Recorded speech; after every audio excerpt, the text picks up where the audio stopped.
नमस्कार फ्रेंड्स मु शक्ति आपण देखुंती नरसिंहा क्रिएशंस पेजेल। तो फ्रेंड्स आज वीडियो रे वर्तमान बड़ मुख्य खबर उपर नजर पकाइबा जहाँकि आपण माने समस्ते जानि रखिबा निहाती दरकार। तेबे कोन रही आज वीडियो रे वर्तमान बड़ मुख्य खबर आपण माने जानिबा पई वीडियो को शेष पर्यंत देखंतु जहाँद्वारा कि आपण माने डिटेल्स इंफॉर्मेशन पाई परिबे। एवं फ्रेंड्स ता पूर्व एई वीडियो गोटे लाइक करंतु जदि पारुछंती आपनकर सांग साथी मानकु वीडियो को शेयर करनतु।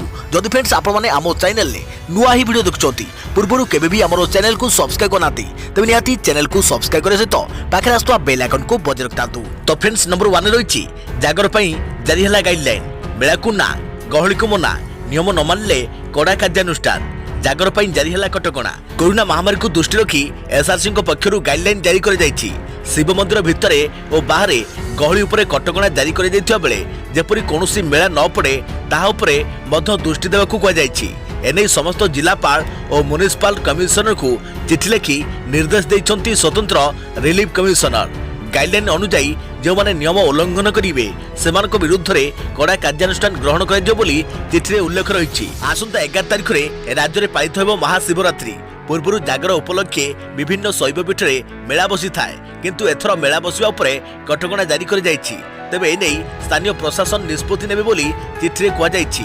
कोरोना संक्रमण को आखि रखी एभली सतर्कतामूलक पदक्षेप निया जाइछि। देखिया प्रमुख खबर आज पंकोधार एकादशी गोटे दिन पई भक्तों को दर्शन देवे बाबा लोकनाथ। आज हेउछि पंकोधार एकादशी गोटे दिन परे पालित हेबो देवदेव महादेव जागर यात्रा। पंकोधार एकादशी बाबा लोकनाथ गंभीरु पंकोधार कार्य श्रद्धार सह सामिल होती अनेक भक्त। वर्ष सारा महाप्रभु लोकनाथ पानी भितरे बुड़ी रही बेले आज गोटे दिन ही भक्तों को दर्शन दे था। सेथिपाई वर्षे काल गंभीर पड़ता फूल बेलपत्र और पंक आदि को जागर पर्व पूर्व एकादशी दिन कढ़ा जाए। तेणु एही एकादशी को भक्त माने पंकोधार एकादशी बोली कही। आज रात्र 2टारू बाबा लोकनाथ नीति आरंभ होता बेले 6टारे पंकोधार आरंभ होइथिला। गुरुवार दिन जागर यात्रा पालित हेबो। एही यात्रा रे प्रबल जनसमागम को दृष्टि रखी कोविड कटकणा भितर भक्त किभली लोकनाथ दर्शन पाइबे एने प्रशासन और लोकनाथ मंदिर ट्रस्ट पक्षरु स्वतंत्र नीति निघंट और व्यवस्था कर जाइछि। देखिया प्रमुख खबर ओडिशा रे जंगल जलिवा नै हाईकोर्ट रे मामला हेलिकॉप्टर रे आकाश मार्गरु निया लिभाइबाकू निवेदन। ओडिशा रे जंगल जलिवा नै हाईकोर्ट रे मामला हेलिकॉप्टर रे आकाश मार्गरु निया लिभाइबाकू निवेदन। भारतीय विकास परिषद पक्षरु जनस्वार्थ मामला रुजु होइछि। जंगल जलिवा जोगो जलवायु प्रभावित होगा आशंका रही। जंगल जलिवा जोगो वन्य जंतु विपद रही। राज्य जंगल विभाग सचिव को पक्षभुक्त करा जाइछि। सेपटे सिमिलपाल रे निया लिभा कार्य चलिथिबा नै ट्वीट करी सूचना दैछंती राज्य सरकार द्वारा गठित टैक्स फोर्स अध्यक्ष संदीप त्रिपाठी। 2टी ओड्राफ टीम नियोजित होइथिबा बेले निया लिभाइबाकू प्रयास जारी रही। सिमिलपाल पिठापटा रेंज रे नियोजित होइछंती ओड्राफ पंचम बैटालियन एक टीम। सेहिपरि बालेश्वर ओड्राफ एक टीम जसीपुर रेंज रे निया लिभा कार्य रे नियोजित होइछंती। जंगल निया लिभा काम को अनुधान करने सह निया लिभा काम को त्वरान्वित करने एक राज्य स्तरीय टैक्स फोर्स कमिटी गठन कर जाइछि। पूर्वतन पीसीसीएफ संदीप त्रिपाठी अध्यक्षतार 9 जणिया टैक्स फोर्स गठन होइछि। अति आधुनिक प्रक्रिया रे निया को किभली लिभा जाई परिबो से नै प्रयास करिबो एही कमिटी। सेहीपरि निया लागिबार कारण मध्य खोजिबो। देखिया प्रमुख खबर घरोई हिंसा शाशु घरे बहुर प्रत्येक आघात पाई स्वामी दायी कहिले सुप्रीम कोर्ट। सोमवार दिन तांको पत्नी माड़ मारिथिबा व्यक्ति को जामीन आवेदन को सुप्रीम कोर्ट प्रत्याख्यान करिछथि। सर्वोच्च न्यायालय कहिसथि जे पत्नीकर होइथिबा प्रत्येक आघात पाई स्वामी दायी रहिबे। प्रधान विचारपति एसए बोबड़े नेतृत्व में एक खंडपीठ कहिसथि जे महिला को तांको शाशु घरे अन्य जणे संपर्क आक्रमण करथिले मध्य स्वामी एथिपाई दायी रहिबे। सूचनायोग्य जे पत्नी को आक्रमण करथिबा अभियोग पुरुषंकर यह हेउछि तृतीय विवाह एवं महिलांकर द्वितीय विवाह। विवाहर गोटे वर्ष पर महिलांकर 2018 रे संतान जन्म होइथिला। गत वर्ष जून मासरे महिला जनक तांको स्वामी एवं शाशुघर लोकंक विरुद्ध रे लुधियाना पुलिस निकट रे अभियोग करथिले। महिला जनक अभियोग करथिले जे यौतुक दाबी पूर्ण न करिबारु तांको तांको स्वामी ससुर एवं शाशु तांको अति निर्मम भावे पिटिथिले। कोर्ट वकील को पचारिले तुमे की प्रकार लोक। अभियुक्तंकर वकील कुशाग्र महाजन तांकर क्लायंट को पई अग्रिम जामीन मागिथिले। एही समय सुप्रीम कोर्ट पचारिथिले आपण केउ प्रकार व्यक्ति। महिला जनक अभियोग करिसथि जे तांको स्वामी तांकर गळा दबाई मारिबाकू चाहुथिले गर्भपात करने बाध्य करथिले। पत्नी को पिटिबा पई कोनोसी पति क्रिकेट बैट किपरि व्यवहार करि परिबो। तेबे कोर्टंग प्रश्नर उत्तर में अभियुक्त वकील कुशाग्र महाजन कहिथिले जे महिला जनक निजे अभियोग करिसंती जे तांको ससुर तांको बैट रे पिटुतिले। एहा उपरे सीजेआई कहिले ससुर हेउ किंबा पति एथिरे किछि फरक पड़े नाही। जेतेबेले जणे महिला तांको सासु घरे कोनोसी प्रकार आघात पांती सेतेबेले प्राथमिक दायित्व हेउची स्वामीकर। एहा परे बेंच उक्त व्यक्ति को जामीन आवेदन को खारज कर देथिले। सूचनायोग्य जे पूर्व एही मामलारे पंजाब एवं हरियाणा हाईकोर्ट मध्य तांको स्वामी को जामीन देबाकू मना कर देथिले। देखिया परवर्ती खबर बढ़िला युक्त 2 फॉर्म पूरण अवधि। युक्त 2 कला विज्ञान वाणिज्य और धंदामूलक विभाग रेगुलार एक्स रेगुलार और करेस्पेंडेंट छात्र छात्री फॉर्म पूरण लगी आउ थे सुजोग दी जाइछि। गत मार्च 3 तारिख सुधा फॉर्म पूरण प्रक्रिया शेष होइथिला। तेबे बहु छात्र छात्री फॉर्म पूरण करि पारि नथिबा उच्च माध्यमिक शिक्षा परिषद दृष्टि को आसिया परे पदक्षेप निया जाइछि। जो माने फॉर्म पूरण करि पारि नाथि से माने आज अर्थात 9 तारिख और 10 तारिख रे 350 टंका जरिमाना देई फॉर्म पूरण करि परिबे। 9 रु 17 तारिख मध्य अनेक्स 2 एसबी कलेक्ट ई रिसिप्ट आदि दाखल करि परिबे। या परे आउ फॉर्म पूरण समय सीमा वृद्धि हेबो नाही। तेणु जे माने फॉर्म पूरण करि नाहंती से माने पदक्षेप नेबाकू परिषदर परीक्षा नियंत्रक कहिसंती। देखिया परवर्ती खबर आईआईटी जेईमेन रिजल्ट प्रकाश पाइछि। जेईमेन परीक्षा फल चलित वर्ष 6 जन परीक्षार्थी 100% नंबर रखिसंती। तालिकारे ओडिशार गौतम दास 99.99 स्कोर करी राज्य में टपर होइछंती। सूचनायोग्य मेन परीक्षा पाई 6,52,000 छात्र छात्री पंजीकरण करिथुवा बेले 6,20,978 जन परीक्षा देइथिले। 100% स्कोर करिथुवा परीक्षार्थी माने हेले दिल्लीर प्रभाकर कटारिया और रंजित प्रबल दास, गुजरातर अनंत कृष्ण किडाम्बी, राजस्थान संकेत झा, छत्तीसगढ़ गुरुमूर्ति सिंह, महाराष्ट्र सिद्धांत मुखर्जी राज्य अनेक छात्र छात्री परीक्षा देइथिया बेले ओडिशा टपर होइछंती गौतम दास। सेपटे गौतम को सफलता परे छुटीचे शुभेच्छार सुओ। आगामी दिन में सफलता और उज्जवल भविष्य पाई कामना करिसंती मुख्यमंत्री नवीन पट्टनायक। देखिया परवर्ती खबर सीआईसीएसई परीक्षा सूची में परिवर्तन। जानतु केउ विषय हैला परिवर्तन। सीआईसीएसई जाकी council of Indian school certificate examination सोमवार दिन 10th एवं 12th परीक्षार्थी केतेक विषय पर परीक्षा तारीख में परिवर्तन करिछि। यह अधीन में 10th एवं 12th परीक्षा पर नूतन तारीख घोषणा कर जाइछि। आईसीएसई क्लास 10th संशोधित समय सारणी अनुसार अनावश्यक परिस्थिति हेतु मे 13 एवं 15 कौनसी परीक्षा हेबो नाही। एही परीक्षा गुड़िक परिवर्तन पूर्व मे 13 रे अनुष्ठित हेबाकु थिबा 10th class economics group elective परीक्षा वर्तमान मे 4 तारिख रे अनुष्ठित हेबो। मे 15 रे अनुष्ठित हेबाकु थिबा आर्ट पेपर 2 प्रकृति चित्रांकन पेंटिंग परीक्षा वर्तमान मे 22 तारिख रे अनुष्ठित हेबो। आर्ट पेपर 3 मूल कंपोजिट एवं आर्ट पेपर 4 अप्लाइड आर्ट यथाक्रमे 29 और 5 जून रे परीक्षा करे जिवो। परीक्षा 16 जून पर्यंत अनुष्ठित हेबो। आईएससी द्वादश श्रेणी संशोधित समय सीमा अनुसार मे 13 एवं 15 एवं जून 12 रे कौनसी परीक्षा हेबो नाही। सीआईसीएसई मुख्य कार्यनिर्वाही तथा सचिव गेरी आराथुन कहिसंती जे भारतीय certificate of secondary education ICSE अधीन रे 10th श्रेणी परीक्षा आसंता 5 रु जून 7 पर्यंत अनुष्ठित हेबो। इंडियन स्कूल सर्टिफिकेट परीक्षा आईसीएमसी अधीन रे द्वादश मानक परीक्षा एप्रिल 8 रु जून 16 पर्यंत अनुष्ठित हेबो। देखिया प्रवृत्ति खबर सुधांशु बदल रे सोमेन्द्र हेले नुआ पुलिस कमिशनर। प्रश्न उठिला कहीं बदलिले टून सिटी पुलिस कमिशनर दायित्व जाइछंती सुधांशु षडंगी आ नुआ कमिशनर भावे सोमेन्द्र प्रियदर्शी को दायित्व देले सरकार। हठात कमिशनरेट पुलिस सर्वोच्च स्तर में बदली अनेकों को आश्चर्य करिछि। कहीं निकट में बेस चर्चा को आसीथिले सुधांशु षडंगी। गोटे थिला 1999 मसीहा गण दुष्कर्म मामलें 22 वर्ष तले विमन विश्वाल को गिरफ्त करिबारे सफलता एवं आउ गोटे थिला शनिवार दिन सीआरपीएफ छकरे दिन 2 पर गाड़ी भितरे हत्याकांड और पुलिस गाड़ी भितरू टाणी आनी अभियुक्त को माड़। गोटे थिला सफलतार निर्देशन आउ गोटे थिला बड़ विफलता। विमन विश्वाल को धरिया परे सामाजिक सम्मेलन करी सुधांशु कहिथिले जहाँ सीबीआई करि पारिला नाही ताहा कमिशनरेट पुलिस सहजरे करी देखाई दैछि। एहाकु नै बीजेपी सरकार को मध्य टार्गेट करिथिला। एही बयान को नहीं विवाद होइथिले मध्य एहा पूर्व कटा मुंड को नहीं कमिशनरेट पुलिस को बड़ सफलता मिलिथिला। या छड़ा कटक आईआईएफएल सुना लूट घटना मध्य अपराधी धरिबारे सफल होइथिला पुलिस। एथिसह कोरोना समय लॉकडाउन भली काम को भल भाबे तुलाइथिले सुधांशु। किंतु एसबु सफलता भितर रास्ता पर सुना चेन और मोबाइल चोरी भली घटना भी कटक भुवनेश्वर बढ़ी चली सफलता और विफलता भितर कहार ओजन केतेबेले बेसी होइजिबो ताहा कहिबा मुश्किल। ठीक सेही भली सुधांशु को बदली पछरे कारण कौन ताहा केवल सरकार को जणा। एबे सुधांशु षडंगी को पुलिस गृह निर्माण निगम अध्यक्ष भाव दायित्व दि जाइछि। एही विभागर काम होउछि पुलिस कर्मचारी पई घर थाना आदि विभिन्न निर्माण काम तदारख करिबा। पुलिस कमिशनर भली एक हाई प्रोफाइल दायित्व हठात एही विभाग को बदली नहीं सुधांशु कौन प्रतिक्रिया रखुंती ताहा परे जना पड़िबो। देखा परवर्ती खबर बेजिंगर रणनीति को हाईजैक कले मोदी सरकार। पड़ोशी देश को टीका पठाई हृदय जितुची भारत। भारत देलानी 60,80,000 डोज टीका। पड़ोशी देश में जो रणनीति बेजिंग आरंभ करथिला ताकू हाईजैक कर देइछंती मोदी सरकार। वर्तमान सुधा भारत यार पड़ोशी देशगुड़ी को प्राय 60,80,000 डोज कोरोना टीका दे सारा। किछि दिन तले केंद्र स्वास्थ्य विभाग मुखपात्र अनुराग श्रीवास्तव सूचना देइथिले जे भारत प्राय 70 देश को टीका देइछि। आहुरी 25 देश को टीका पठाइबो। वर्तमान सुधा 60 लाख रु अधिक टीका उपहार आकार दे जाइछि।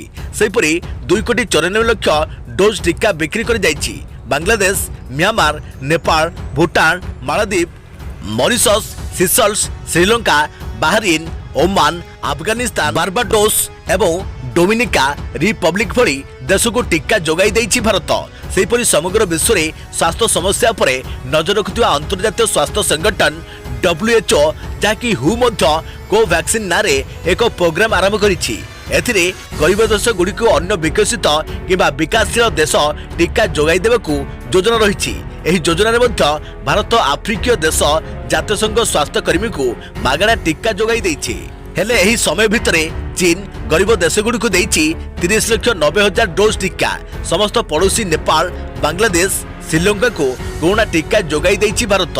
म्यांमार रो सीमा उभय भारत और चीन को लागिछि। चीन मध्य म्यांमार को 3 लाख डोज कोरोना टीका जोगाई देवा को कहिथिला। हेले चीन टीका पहुंची नथिबा बेले भारत ठारे 1,70,000 डोज कोविशील्ड टीका पहुंचाई सारिछि। देखा परवर्ती खबर सऊदी अरब रो तैल भंडार उपरे क्षेपणास्त्र और ड्रोन आक्रमण बढ़िला।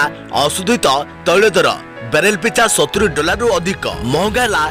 अशोधित तैल दर पुणी बढ़ी पारे पेट्रोल डीजेल दाम। देश में पेट्रोल और डीजेल दाम आकाश छुआ स्तर में पहुंची। एही समय विश्व स्तर में एभली घटना घटी जहाँ यह दुई प्रकार इंधन मूल्य में आहरी वृद्धि कारण हो पारे।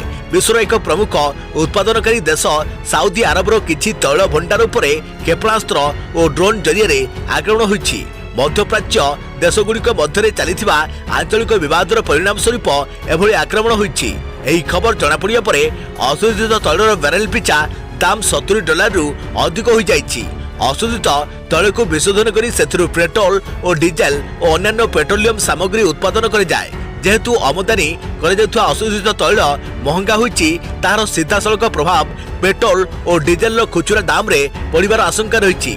जदि तेल कंपनी गुड़िक एही बोझ ग्राहकों मुंडरे लदिबाकू निष्पत्ति नेबे तेबे खूब शीघ्र पेट्रोल दाम रे आउ किछि टंका वृद्धि हेबो। देखा परवर्ती खबर बॉलीवुड अभिनेता रणबीर कपूर को कोरोना सूचना देले मां नीतू कपूर। गरी संगरोध रही चली चिकित्सा। कोरोना कबल रे बॉलीवुड अभिनेता रणबीर कपूर सोशल मीडिया रे इंस्टाग्राम रे एही सूचना दैछंती रणबीर को मां तथा अभिनेत्री नीतू कपूर। 38 वर्षीय अभिनेता स्वास्थ्य अवस्था सुधार आसुछि और एबे मुंबई स्थित निज बासभवन संगरोध में रही नीतू जणाइछंती। असुस्थता जोगु रणबीर निजर दुईटी बड़ फिल्म प्रोजेक्ट शमशेरा और ब्रह्मस्त्र शूटिंग सेट रो विरति नहीं। देखा परवर्ती खबर संक्रमण जोगु 16टी स्थान मार्च 31 जाए लॉकडाउन। दिनकु दिन कोरोना संक्रमण बढ़ुथिबारु महाराष्ट्र सरकार को चिंता बढ़ी जाइछि। मुंबई ठारू थाने और विदर्भर एकाधिक स्थान में कोरोना संक्रमित संख्या बढ़ुथिबारु भयर वातावरण सृष्टि होइछि। याकु दृष्टि थाने प्रशासन संक्रमण अधिक थिबा जिलार 16टी स्थान में आज ठारू लॉकडाउन लागू करिछि। मार्च 9 रु मार्च 31 जाए कड़ाकड़ी भाव 16टी जाक कोरोना हॉटस्पॉट रे यह पालन करिजो बोली municipal commissioner doctor Bipin Sharma कहिसंती। कोरोना द्वारा सबुठारु अधिक प्रभावित होइछि महाराष्ट्र। एठारे स्थिति अक्टोबर मासरु सुधरिबा आरंभ करिथिला। हेले अनलॉक प्रक्रिया आरंभ हेबा किणी राज्य में जनवरी मासठारु संक्रमित संख्या वृद्धि पाइबारे लागिछि। विशेषकर थाने सबुठारु अधिक क्षतिग्रस्त होइछि। संक्रमित संख्या बढ़ुथिबारु 3टी सर्कलर 16टी अंचल को हॉटस्पॉट तालिका रे शामिल कर जाइछि। एठारे लॉकडाउन लागू करा जायथिबारु लोकंको भिड़ जमिबो नाही सेहिपरि दरकार नथिले लोके घरु बाहरिबे नाही सेहिपरि प्रशासन अनुमति क्रमे ही दुकान बाजार खुलिबो एसबो अंचल रे टेस्टिंग और ट्रेसिंग काम को जोरदार कराଯିबो बोली कमिशनर कहिसंती। देखा प्रति खबर सरकारी डाक्तरखाना रे मिलिबो मागणा कोरोना टीका सरकारी डाक्तरखाना रे दिल्लीवासी को कोविड-19 टीका मागणा रे उपलब्ध हेबो बोली उपमुख्यमंत्री मनीष सिसोदिया मंगलवार दिन यूटी रो सप्तम बजेट उपस्थापन करिथिबा बेले एहा कहिसंती। दिल्ली सरकार एथिपई 50 कोटी टंका बजेट आवंटन करिसंती। खूब शीघ्र प्रतिदिन टीकाकरण 45,000 रु 60,000 को वृद्धि पाइब बोली मनीष सिसोदिया विधानसभा को कहिसंती। देखा प्रति खबर राज्य 57 नुआ कोरोना संक्रमित चिन्हट 17 जिले में नुआ आक्रांत शून्य राज्य में कोरोना संक्रमित बढ़ुले भी दैनिक आक्रांत संख्या 100 रही गत 24 घंटे 13 जिलू चिन्हट होती 57 नुआ आक्रांत एमान भितर क्वारेन्टाइन 34 और लोकाल कंटाक्ट केस रही 23टी खोर्धा जिलू सर्वाधिक 12 जन नुआ संक्रमित बाहरी बाकी 12टी जिले में नुआ आक्रांत संख्या 2 अंकरू कम तेबे अनुगुल 5 बरगड़ 2 बलांगीर 1 कटक 8 देवगढ़ 2 जाजपुर 3 झारसुगुड़ा 3 खोर्धा 12 मयूरभंज 6 पुरी 2 रायगड़ा 1 संबलपुर 3 सुंदरगढ़ 7 स्टेट पोल 2 17 जिले में आज कहीं नुआ संक्रमित होई नाहंती। राज्य में कोरोना आक्रांत मोट संख्या 3,37,860 को वृद्धि पाई सुस्थ होती 3,35,168 संक्रमित राज्य में 722 कोरोना एक्टिव केस रही कोरोना मुक्त होती कोरापुट जिला। देखा प्रति खबर चमकिला सुना लगातार कमिबार लगी सुना दर भारतीय बजार में आज सुना दर पुणी ह्रास पाई दिल्ली बजार में सोमवार दिन सुना दर 122 टंका ह्रास पाई प्रति 10 ग्राम को 84,000 पाखापाखि पहुंची रूपा दर आज किलोग्राम प्रति 587 टंका वृद्धि पाई दिल्ली बजार में सुना 10 ग्राम को 84,236 टंका होइथिबा बेले रूपा किलोग्राम प्रति 64,947 टंका होइछि। अंतरराष्ट्रीय बजार में सुना दर ह्रास पाइथिबा बेले रूपा दर वृद्धि पाउछि। राजधानी दिल्ली में 19.9 ग्राम शुद्ध सुना दर 10 ग्राम प्रति 44,114 टंका होइछि। अंतरराष्ट्रीय बजार में सुना दर ह्रास पाई आउंस प्रति $1,669 रे पहुंची अन्य पक्षरे रूपा दर वृद्धि पाई दिल्ली बजार में रूपा दर किलोग्राम प्रति 587 टंका वृद्धि पाई 65,236 टंका पहुंची। अंतरराष्ट्रीय बजार में मध्य रूपा दर वृद्धि पाई आउंस प्रति $25.31 रे पहुंची।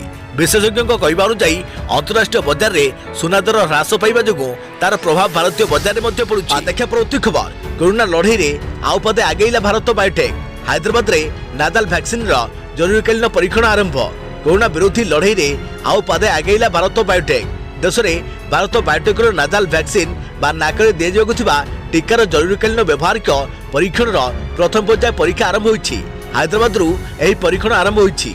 गत शुक्रवार प्रथमे 2 जन कोरोना रोगी एही नादाल वैक्सीन परीक्षण मूलक भाव प्रयोग कर भारत बायोटेक एही नादाल वैक्सीन को बीबीपी 154 बोली नामकरण कर प्रथम पर्याय नादाल वैक्सीन 10 जन वॉलंटियर नाम तालिकाभुक्त कर मात्र 2 जन को टीका देश में नादाल वैक्सीन 4टी डाक्तरखाना को चयन कर पाटना चेन्नई नागपुर और हैदराबाद रे मोट 4टी डाक्तरखाना रे 175 जन को नाम तालिकाभुक्त कर गत जनवरी मासरू यार जरूरीकालीन व्यवहारिक परीक्षण डीसीजीआई को अनुमति मागिथिला भारत बायोटेक गत मंगलवार यह अनुमति मिलता। भारत में यह नादाल वैक्सीन नाम कौन रहिबो भारत बायोटेक पक्षरु आधिकारिक भाव किछि स्पष्ट कर दे नहीं। देखा प्रति खबर सड़क निरापत्ता नियम कड़ाकड़ी करने को मुख्य शासन सचिव को निर्देश 2 चकिया जान उपरे रहिबो कड़ा नजर रास्ता रे दुर्घटना रे जनजीवन हानि रोकवा निमंते सड़क निरापत्ता नियम कड़ाकड़ी करने को मुख्य शासन सचिव